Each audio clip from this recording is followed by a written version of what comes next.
saindo do âmbito desses bastidores operacionais de contribuições e saindo um pouquinho para os bastidores políticos.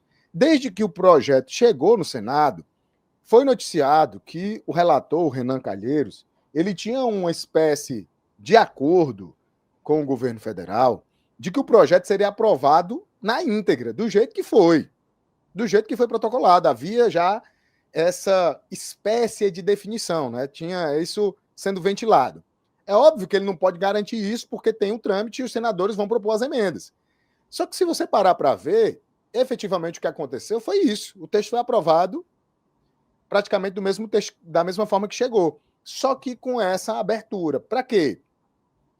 Para que fossem permitidas eventuais correções, seja por meio do veto, seja por meio de outro projeto de lei. Até nós estávamos discutindo hoje à tarde também, que já se ventila a criação de um outro projeto de lei que altere esse em algumas coisas. Então, é importante entender isso, tá? Entender esse trâmite legislativo. Poderemos ter, sim, vetos a alguns dispositivos desse projeto. Podemos esperar por isso? Não, nosso tempo é muito curto. Não podemos esperar por isso. Nós temos questões que são importantíssimas e que já devem ser discutidas de agora. E foi por isso que nós decidimos trazer essa live, decidimos trazer essa discussão aqui com vocês. Eu até fiz um detalhamento aqui das perguntas que a gente objetiva responder, tá? E nesse primeiro momento, o que a gente precisa compreender?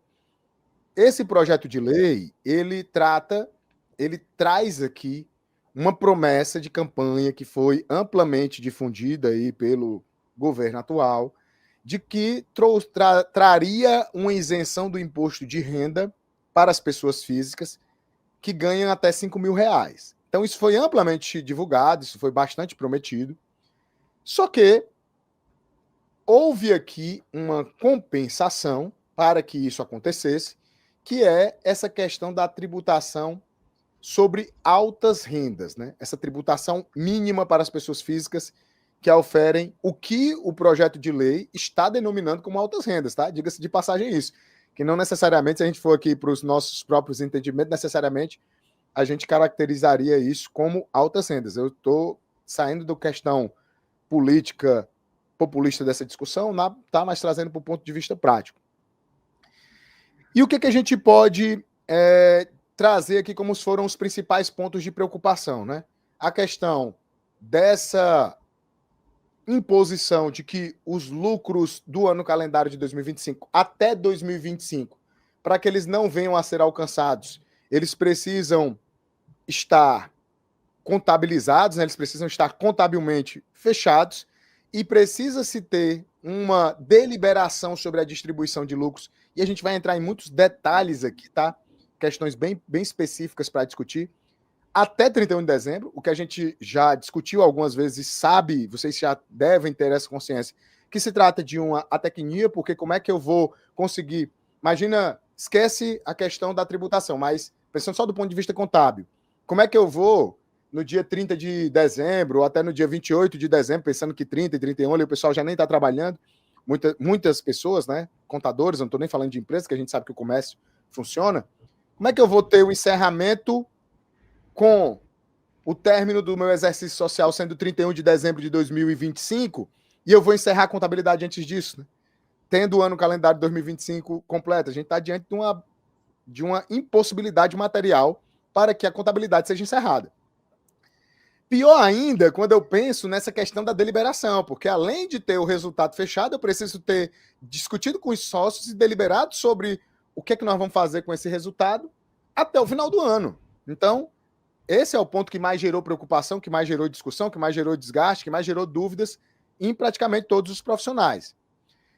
Partindo disso, pessoal, a gente vai trazer aqui algumas discussões e eu já passo a palavra aqui para o professor Marcos Lima. Nós vamos ficar discutindo e debatendo algumas questões aqui com vocês, tá, pessoal? Eu já passo, na verdade, professor Marcos Lima, que a gente combinou que falaria primeiro, para tratar aqui sobre o viés contábil, tá, professor Marcos Lima? Porque nós temos um ponto aqui do PL. Você quer que eu já solte a bomba e você vá... Deixa eu só contextualizar primeiro alguns pontos, né, professor?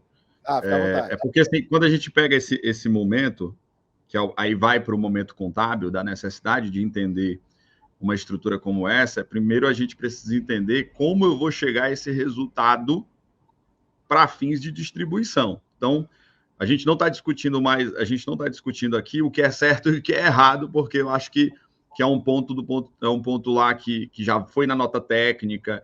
A gente defende que deveria ser elencado somente no 4º mês posterior ao término do exercício social. Tudo isso a gente sabe que existe uma defesa. Mas vamos nos inclinar e aceitar o que está escrito e está tudo bem. Nos inclinando e aceitando no que está escrito, como eu vou fazer esse procedimento de encerramento contábil, né?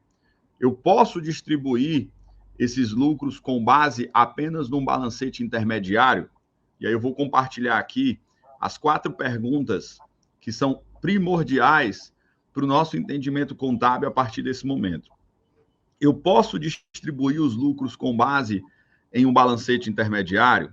E aí a gente precisa ir para a norma contábil, se eu for adotar o procedimento contábil a partir desse momento, né? Então, eu não estou discutindo aqui, e aí ficou a bola com o professor Felipe e o professor Teixeira, os dois Filipes, do ponto de vista legalista do Código Civil. Eu não tô discutindo aqui, professores, e eu vou deixar essa bomba do ponto de vista legalista para os meus doutores, né, queridíssimos advogados. Eu vou para o ponto de vista contábil. Esse ponto de vista contábil, posso distribuir os lucros com base apenas em um balancete intermediário? O termo balancete intermediário, olhando para a norma contábil, ele não existe. O que nós temos é demonstrações intermediárias. E quando eu passo a ter uma demonstração intermediária, eu tenho que olhar lá para a NBCTG número 21, ou CPC 21, como muitos gostam. Eu particularmente gosto de ler mais o CPC, mas a gente vai adotar a NBCTG 21, que são as demonstrações intermediárias.